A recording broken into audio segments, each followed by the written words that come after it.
아름다운 것을 선택하라 라는 제목으로 하나님 말씀 함께 나누도록 하겠습니다. 우리는 계속해서 잠언을 묵상하고 있습니다.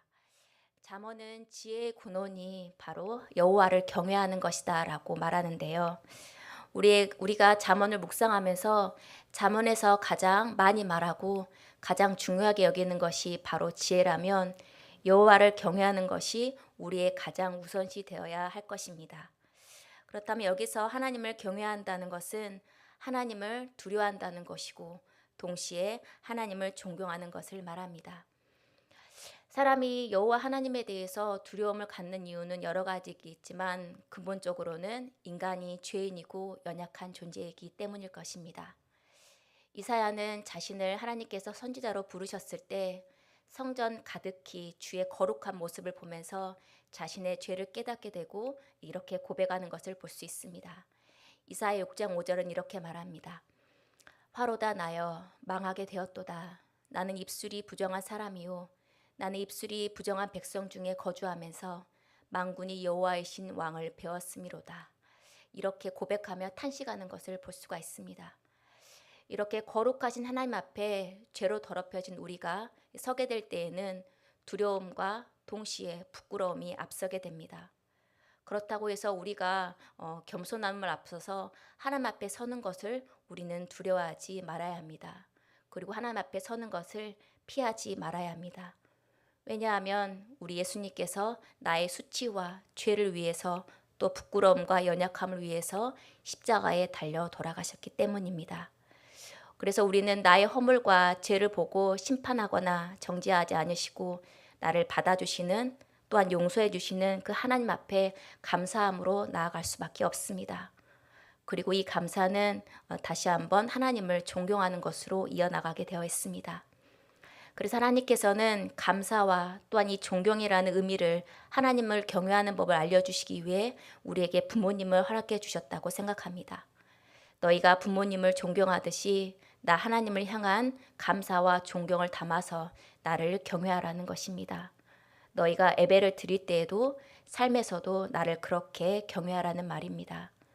이렇게 하나님은 자신을 경외하는 것을 누가 시켜서 억지로 떠밀려서 하는 것이 아니라 우리가 스스로 자발적으로 우리의 죄를 고백하고 두려운 마음과 감사함으로 그분 앞에 드리길 원하십니다.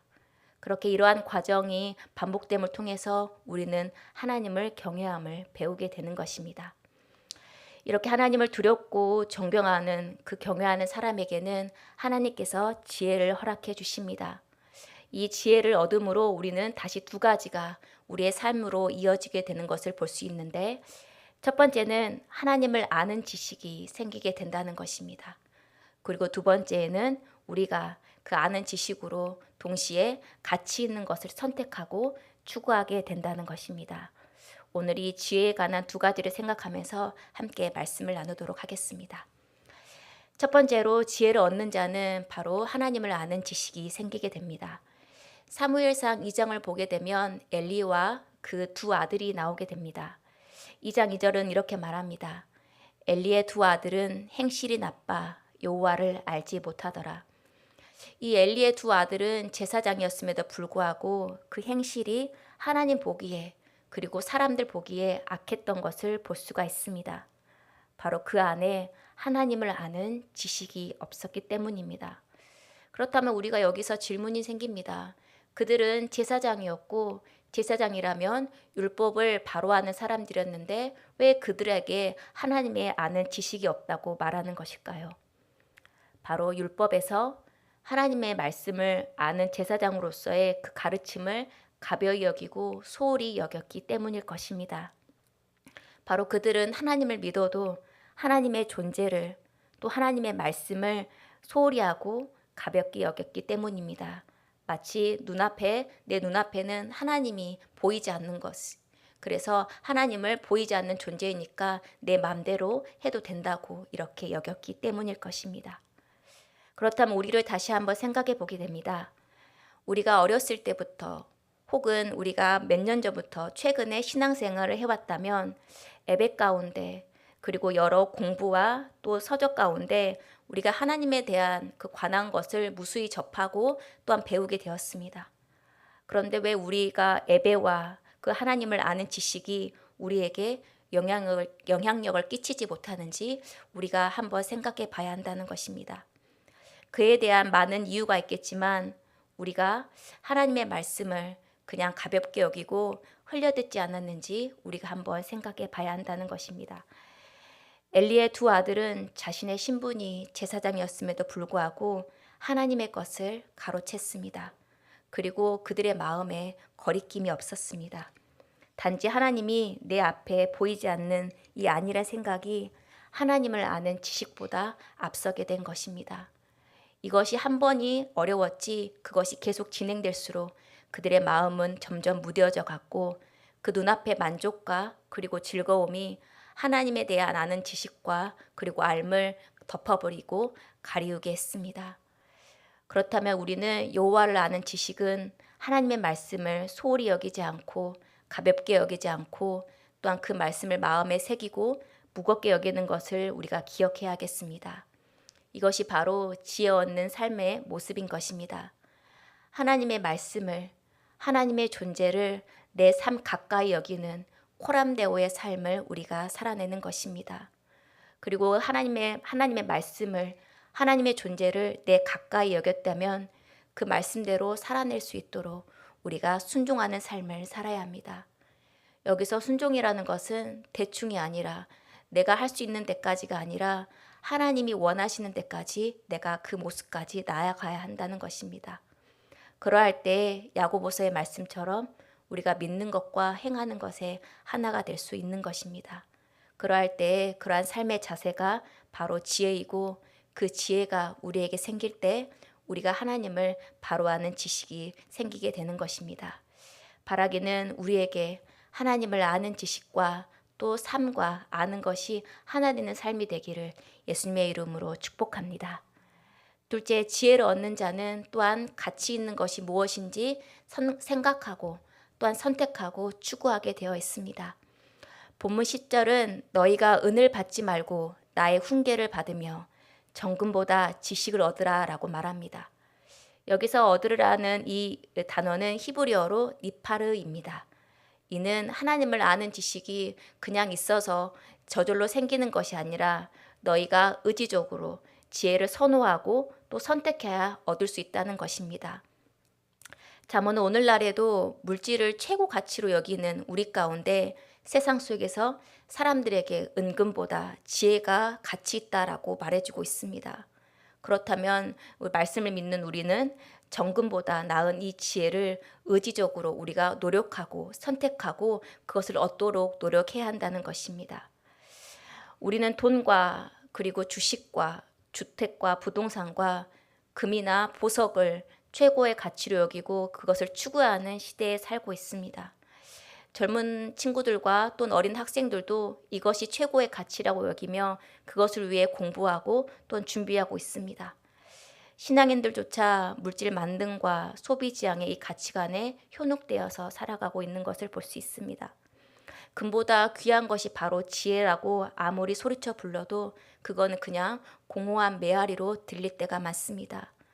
그럴 때 우리는 잠깐 멈추셔서 이 시대 가운데 그리스도인들은 어디에 귀를 기울여야 하는지 우리는 다시 한번 생각해 봐야 합니다.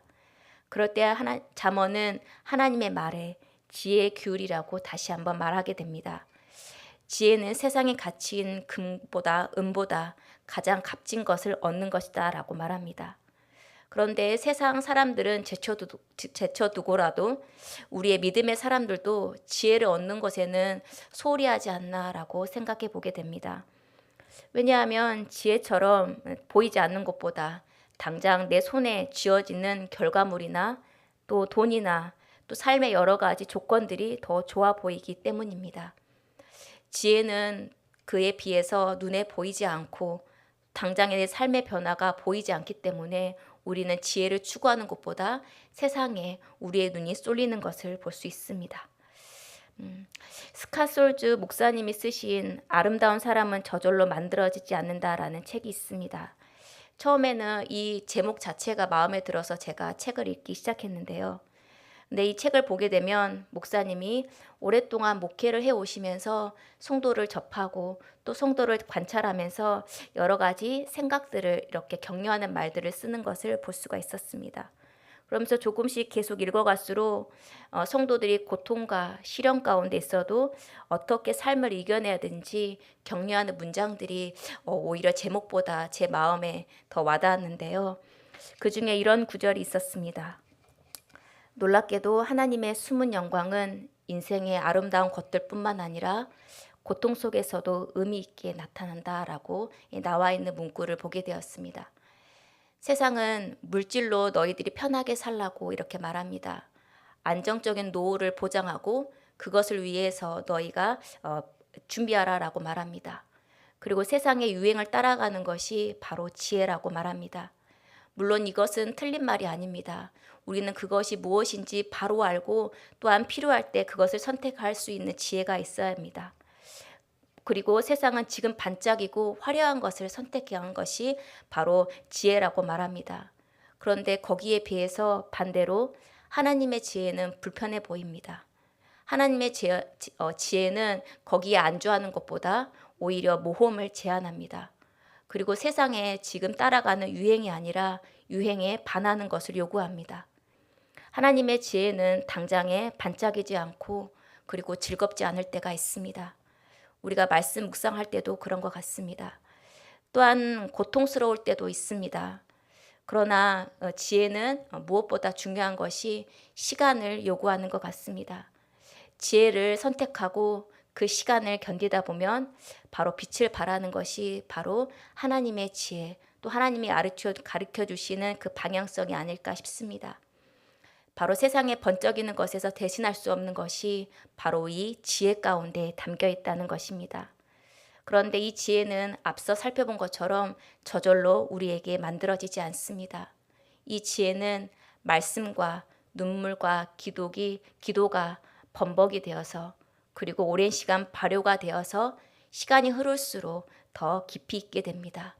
그래서 이 시간이 흐른 지혜는 자신뿐 아니라 주위를 아름답게 만들어주는 것이 바로 하나님의 지혜인 것입니다. 하나님의 지혜는 그래서 아름답게 주변을 만들게 되고 또한 생명을 살리고 또한 그 모습으로 인해서 사람들에게 소망과 희망을 갖게 합니다. 그렇기 때문에 하나님의 지혜는 가치 있고 소중한 것입니다. 그래서 하나님의 지혜를 믿고 그것을 위해서 선택한 때로는 부족함과 물질의 가난이 그리고 시련이 오히려 나중에는 복이 있다라고 말할 수 있게 되는 것입니다. 그래서 우리는 물질이 최고라고 말한 이때에도 아름다운 지혜, 우리를 아름답게 만들고 또 우리 주변을 아름답게 만드는 이 지혜를 의지적으로 선택하고 또 하나님께 이 지혜를 구하며 나아가야 하겠습니다. 그래서 11절의 지혜는 진주보다 낫고 기뻐하는 모든 것도 이에 비교할 수 없다라고 말합니다. 우리가 알다시피 진주는 그냥 만들어지지 않습니다. 조개 가운데 이물질이 들어오게 되면 이 껍데기 안에 이물질 가운데 속 안에 물을 보호하려고 계속 자신의 것을 이렇게 물질로 분비하게 되는데 이렇게 감싸는 과정을 통해서 만들어지기에 진주가 값진 것입니다. 그런데 진주는 그 자체 처음에는 귀한 것 같아도 시간이 흐르면서 착용하면서 그 안에 스크래치가 생기고 또 흠집이 나게 되면 처음에 값을 받을 수가 없습니다. 그리고 나중에 이 귀한 진주도 언젠가 시간이 가면 세월의 흔적 속에 아니면 땅에 묻히면 사라지고 말 것입니다. 그런데 그에 반해서 하나님을 따르는 지혜는 사라지지 않습니다. 오히려 시간이 지날수록 그 흔적은 믿음의 흔적으로 나와 있게 됩니다. 당사자뿐 아니라 가정과 그 후대를 이어서 믿음의 흔적을 보여주게 됩니다. 그 영향력은 한 사람의 인생을 또한 뒤집을 수 있고 또한 속해 있는 공동체까지 영향을 미치게 되어 있습니다. 그리고 무엇보다 하나님을 아는 또 하나님의 말씀을 지키고 순종할 때 얻는 이 기쁨은 머리로 아는 것이 아니라 우리가 겪어볼 때 그것을 통해서 얻는 기쁨을 우리가 맛볼 때 우리가 하나님의 지혜를 계속해서 추구하게 되어 있습니다. 그리고 그것을 계속해서 경험한 사람은 삶에서 아름다운 것을 선택하고 고귀한 것을 선택하고 가치 있는 것을 선택하기 위해서 다른 것은 포기하게 되고 다른 것은 우선시하는 것이 아니라 지혜를 우선시하게 되어 있습니다. 여기에 계시는 성도님과 또 온라인으로 함께 예배드리는 그 참여하신 분께도 이러한 지혜를 맛보아 그 기쁨을 아는 기쁨이 여러분의 있기를 예수님의 이름으로 축복합니다. 이렇게 하나님을 아는 지식과 또한 아름다운 것을 가치 있는 것을 추구하는 사람은 이웃을 배려하는 삶으로 이어지게 되어 있습니다. 13절에서 여호와를 경외하는 것은 악을 미워하는 것이라 나는 교만과 거만과 악한 행실과 패역한 입을 미워하느니라 라고 말합니다. 여기서 교만과 거만은 이웃을 무시하는 행동을 일컫는 용어입니다.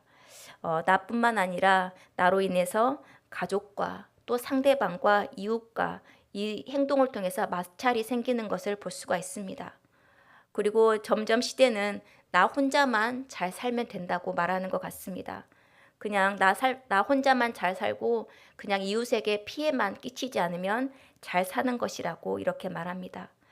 이렇게 점점 개인주의화되고 나만 잘 살면 된다고 하는 이때에 우리 그리스도인은 나만을 생각하는 것에서 어떻게 주변을 살펴봐야 할지 어떻게 주변과 화목하며 지내야 할지 생각해 봐야 합니다. 왜냐하면 하나님께서 주신 지혜는 나만을 위한 것이 아니라 함께하기 위해서 주신 것이기 때문입니다. 특별히 요즘은 같이 사는 이웃뿐만 아니라 같이 또 성장해가는 세대 가운데 젊은 층과 장년층 또 노년층까지 이 세대 간의 화목과 지혜를 생각해 볼 때이기 때문입니다. 빅데이터 전문가인 송기령 씨가 있습니다. 송기령 씨는 데이터 이 흔적을 통해서 미래가 어떻게 나아갈지 이 방향성과 미래를 예측해 주는 사람으로 유명한데 그는 미래의 가장 큰 흐름으로 이 지능화와 고령화를 이 두 가지를 예로 들어서 설명합니다. 우리가 전통적인 지혜는 살아가면서 우리가 어려움을 만날 때 특별히 어떤 것을 큰 선택을 해야 할 때 가장 나에게 가까운 분에게 또 내가 아는 범위 안에서 가장 권위 있는 사람을 찾으려고 합니다. 그리고 내가 아는 어른들에게 묻는 것이 전통적인 지혜라고 생각했습니다. 그런데 이렇게 사회가 계속해서 빠르게 변화하고 매일마다 바뀌면서 이 전통적인 지혜는 변화할 것이라고 그는 말하게 되는데요. 바로 이 두 큰 흐름인 지능화와 고령화로 인해서 예전의 지혜는 점점 사라져갈 것이라 라고 말합니다. 대신 그 자리를 우리가 잘 알고 있는 AI가 대신해서 그 지혜를 대신해서 우리에게 알려줄 것이다 라고 말합니다. 그러면서 스마트폰이 익숙한 우리 젊은 세대들 그리고 우리가 요즘 식당에 가서는 대부분 키오스크로 주문하는데요. 이러한 새로운 디지털에 익숙한 젊은 세대에는 이러한 변화들 특별히 디지털이나 이런 스마트폰의 변화가 익숙해서 별로 이것들이 큰 두려움으로 다가오지 않을 것 같습니다. 그런데 그렇지 않은 장년 세대들이나 우리 부모님 세대들은 어떻습니까? 키오스크로 주문하는 것도 쉽지가 않고 인터넷으로 여러 가지를 구매하고 알아보는 것도 아직 불편하고 어려운 분들이 많이 계실 것입니다. 이런 분들에게는 매일마다 변하는 이런 변화가 또 그렇게 받아들여야 하는 이런 삶의 변화가 익숙하지 않고 불편할 것입니다. 송기령 씨는 명절에 기차표 예매를 그것을 예로 들어서 설명합니다. 우리가 추석 명절에 서울에서 광주에 오려고 하면 어떻게 해야 할까요? 바로 젊은 세대들은 바로 스마트폰을 열어서 스마트 앱을 먼저 깔고 KTX 예매를 바로 내가 앉고 싶어하는 좌석을 어떤 자리가 있는지 남아있는지 보고 그 자리를 선택해서 또 시간을 확인해서 결제는 스마트폰 내에 있는 카드로 이렇게 결제해서 이러한 방법들이 1분도 안 돼서 바로 끝나고 바로 이제 준비하는 것을 볼 수가 있습니다. 그런데 동시에 그렇지 않은 자녀분들을 도와주지 않는 분들이나 오히려 그 윗세대들은 그렇지 않은 분들은 동시에 어떻게 명절에 가려고 서울에서 광주에 가려고 할까요? 그것이 불편한 분들은 먼저 서울역을 먼저 찾겠죠. 그리고 매표소를 찾아서 현금을 들고 주변을 돌아다닐 텐데 그 주변을 돌아다니는 그 시점에 아마 벌써 표는 매진되어 있을 것이라고 하는 것입니다. 그럴 때 서성이고 또 주변을 둘러보는 이 윗세대와 또 우리 어른들을 우리가 어떻게 대처해야 될지 함께 생각해 보자고 이 송기령 씨는 제안하는데요. 이것을 보면서 또한 저는 우리 교회와 또 이 시대가 하나님께서 주신 지혜를 어떻게 적용해야 될지 한번 생각해 보았습니다. 그렇다면 우리 그리스도인은 먼저 매표소에 내가 서울역에 있다면 어떻게 해야 할까요? 먼저 다가가서 내가 할 수 있는 한 주변에 도움을 또 구하고 또 친절하게 알려드리는 그 여유 있고 따뜻한 사람이 되지 않아야 될까 한번 먼저 생각해 보았습니다. 세상은 점점 개인화가 더 심화되어서 핵 개인화 시대가 될 것이라고 예견합니다. 그리고 나만 살면 된다는 각자 도생의 시대에서 그 변화가 익숙한 젊은 세대도 이 흐름에서 치열하게 삶을 살아야 되는데 그렇지 못하는 변화에 익숙한 못한 세대에도 우리 그리스도인은 눈길을 돌려서 하나님의 지혜를 가지고 연대성을 가지고 따뜻한 마음을 가지고 돌아보지 않아야 될까 싶습니다. 그리고 전통적인 지혜가 계속해서 사라지는 이 흐름 가운데 우리는 2000년, 3000년이 지난 이 잠언의 말씀이 우리의 삶 가운데 어떻게 적용되고 또 어떻게 살아야 될지 고민하고 기도하면서 나아가야 하겠습니다. 말씀을 정리하겠습니다. 성도 여러분, 오늘 말씀을 통해서 지혜는 그 자체로 끝나지 않고 하나님을 아는 지식을 자라나게 하고 올바른 가치가 무엇인지 판단하여서 우리에게 말하고 행동하게 하는 것을 볼 수가 있었습니다. 또한 지혜는 무엇보다 삶을 변화시키는 힘을 가지고 있는 것을 볼 수가 있습니다. 그래서 지혜는 머리로만 아는 것이 아니라 발로 뛰고 행동하는 것입니다. 그리고 지혜로운 사람은 자신뿐 아니라 상대방을 바라보고 배려할 줄 아는 사람입니다. 이어서 우리가 16장을 보게 되면 하나님을 경외하는 삶은 인자와 진리를 베푸는 삶이고 구제와 절제와 바른 말과 자족과 덕과 약자를 돌보고 충성과 정직을 추구하는 삶이라고 말하게 됩니다. 이렇게 나열해 보면 우리가 신약에서 이어지는 성령의 9가지 열매와 닮지 않았는지 우리가 생각해 보게 됩니다. 이처럼 하나님을 경외하는 지혜는 성령 충만의 삶으로 이어질 수 있게 되는 것입니다. 우리도 오늘 말씀을 통해서 성령 충만하여서 지혜로운 사람과 또한 성숙한 그리스도인 되기를 예수님의 이름으로 축복합니다. 오늘